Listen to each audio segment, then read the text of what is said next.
Good afternoon, ma'am. My name is Leonardo E. Camino Jr. from BIS NREP 1A CD1. My two genre that I want to discuss is slow rock and R&B. First is slow rock.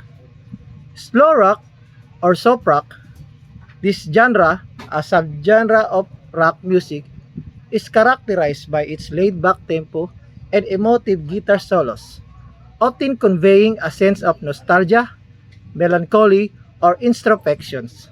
Slow rock songs typically feature powerful, heartfelt lyrics that speak to universal themes of love, loss, and longing, making them deeply relatable to many listeners. The vibe of slow rock is often described as soothing yet emotionally stirring, allowing listeners to connect and their deeper feelings and experiences. As I listen to slow rock, you might find yourself transported to moments of personal significance, reflecting on past relationships, cherished memories, or dreams for the future. Slow rock ability to evoke such a wide range of emotions can be a form of emotional release or therapy, helping listeners to process and articulate their feelings. Moreover, the melodic guitar riffs and soulful vocals characteristics of slow rock can provide a sense of comfort and solace, making it a go-to genre for moments of solitude or contemplation.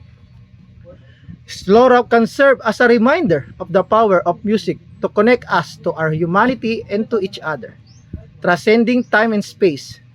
Its enduring appeal lies in its ability to capture the complexity of the human experience, offering both an escape and deep resonant connection to the emotion that defines us.